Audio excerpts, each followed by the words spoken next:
Sholat itu harga mati sahabat. Nek kue isih melek wajib, nggak peduli kau terkapar sekarat, kau melek sadar wajib. Kau orang yang tidak sholat, orang yang mati jiwanya.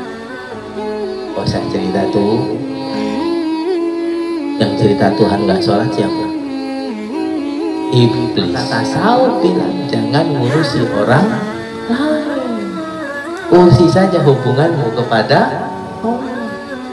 Tahu kita dalam pekerjaan ada yang berbuat kecurangan, Allah biarkan.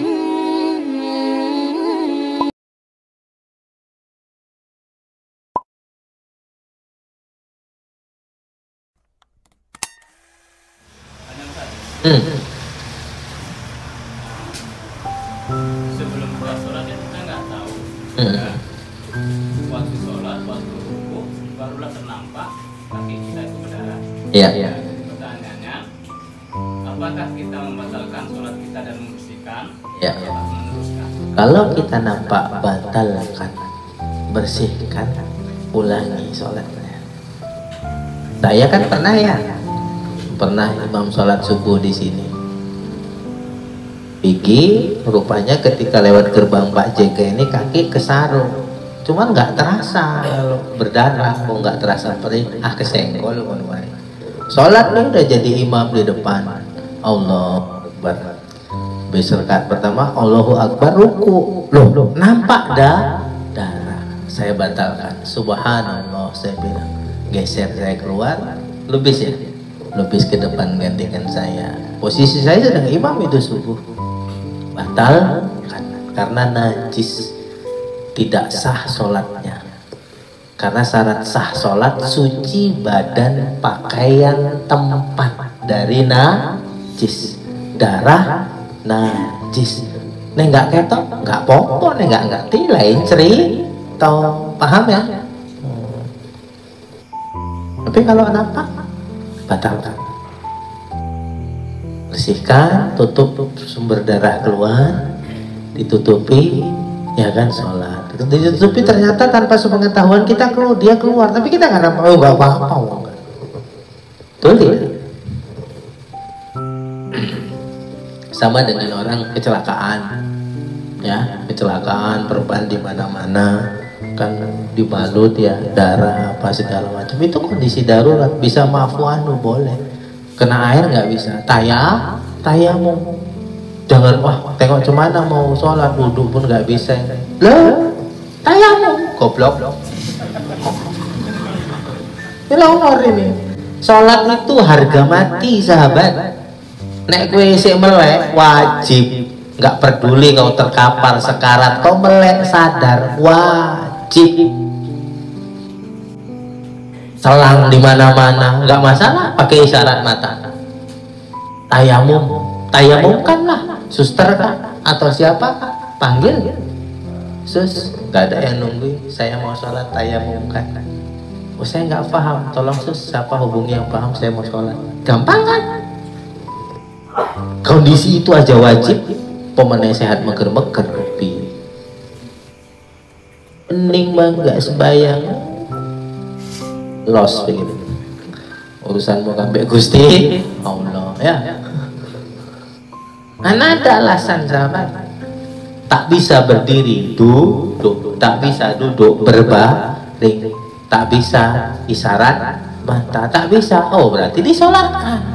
Mati aja wajib sholat, apalagi hidup. Sholat harga mati. NKRI belum mati kali, tapi kalau sholat harga mati.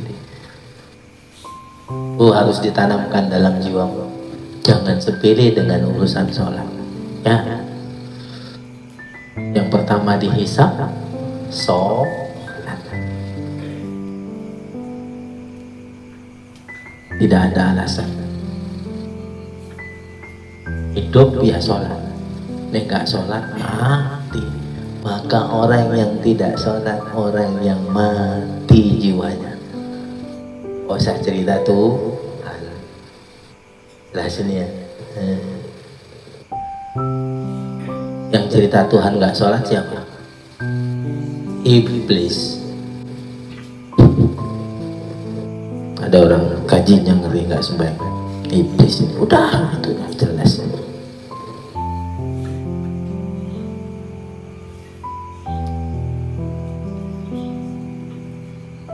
Sholat utamakan di masjid berjamaah.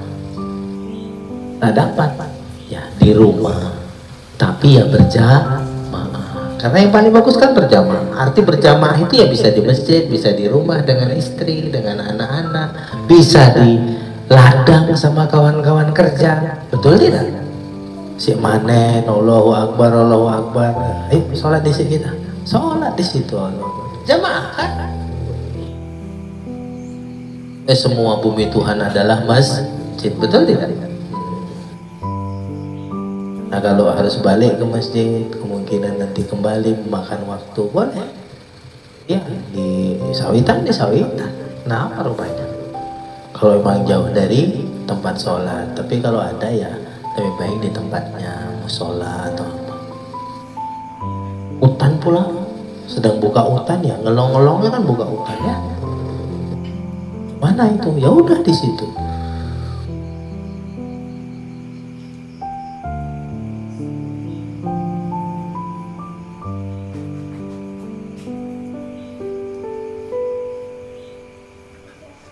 Gitu ya.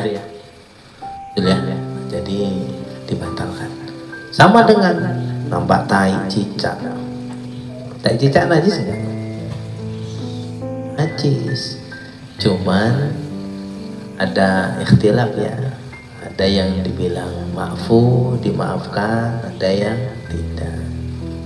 Tapi ya kalau dari baunya, kalau saya ya najis itu. Ya.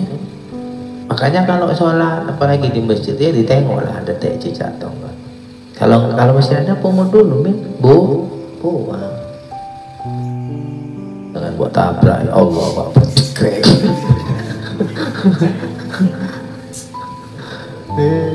Sholat kok nggak melek. Terlalu khusyuk enggak, terlalu bodoh. Ada. Aku khusyuk Pak Ustadz nggak ketok. Nggak ketok nggak wajib sholat. Sholat itu disyariatkan untuk orang yang sadar. Khusyuk, aku sholat nggak ketok opo-opo, berarti gue pingsan, nggak ketok opo-opo. Orang pingsan nggak wajib sholat. Nokoh itu mana ada cerita-cerita bohong.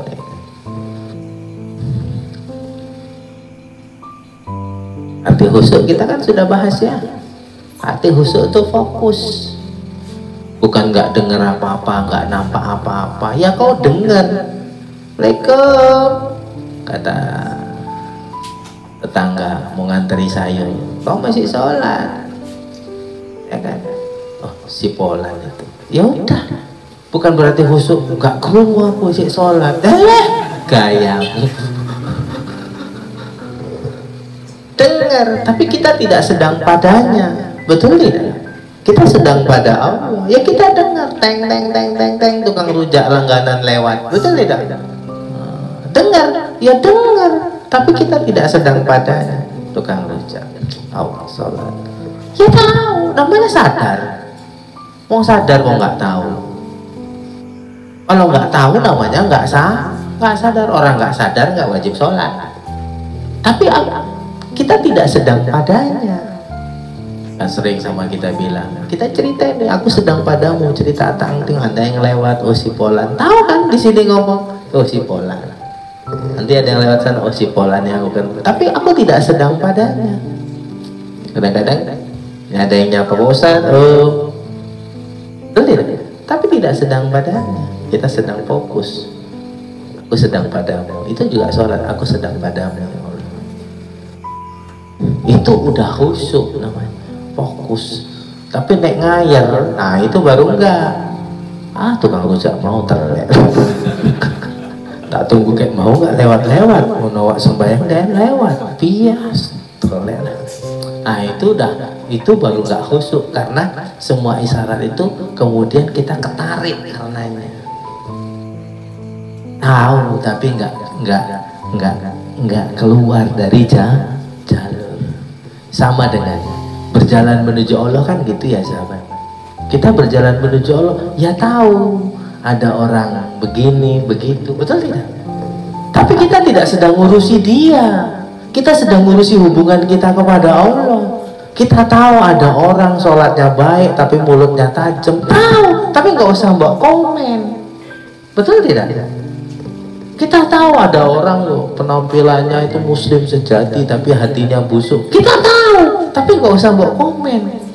Oh, si pola Allah, udah, uang kita sedang menuju ke Allah, iya kan? Maka tasawuf bilang jangan ngurusi orang lain, urusi saja hubunganmu kepada Allah. Tahu kita dalam pekerjaan ada yang berbuat kecurangan, Allah biarkan, ajak-ajak kita, enggak lah, jangan mau. Apalagi itu dalam rangka memberi nafkah anak istri ya, halal, biar sedikit asal berkah daripada banyak membawa musibah. Sedikit berkah, enak dimakan anak istri, tenang, sehat, betul tak? Belum tentu yang dapatnya banyak anaknya bisa berhasil, sahabat. Iya kan? Karena ketika hilang keberkahan, anaknya terlibat narkoba dari uang banyak itu. Yang sikit tapi berkah anaknya jadi, diaturnya pun gampang. Percayalah,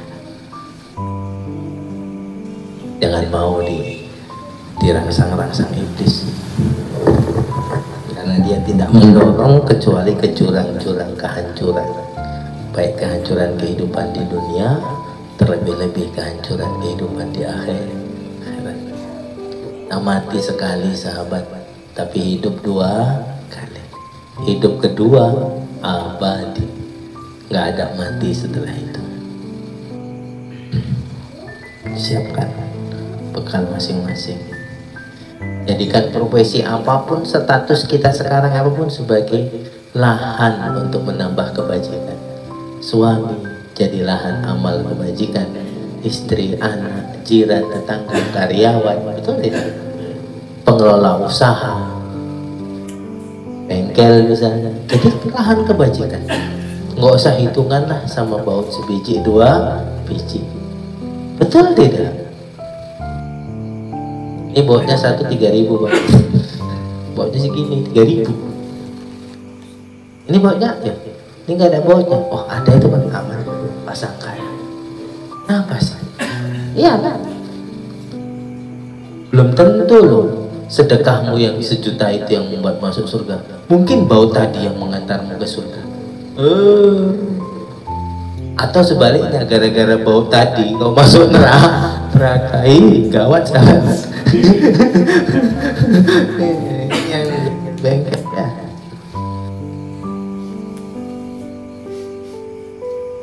Hanya 10:30. Maaf ya. Boyong mantap kalau mau duluan, yang jauh ya. Mudah-mudahan berkah. Bukan ini dan itunya yang penting, mudah-mudahan dapat keselamatan ya semuanya di dunia dan di akhirat.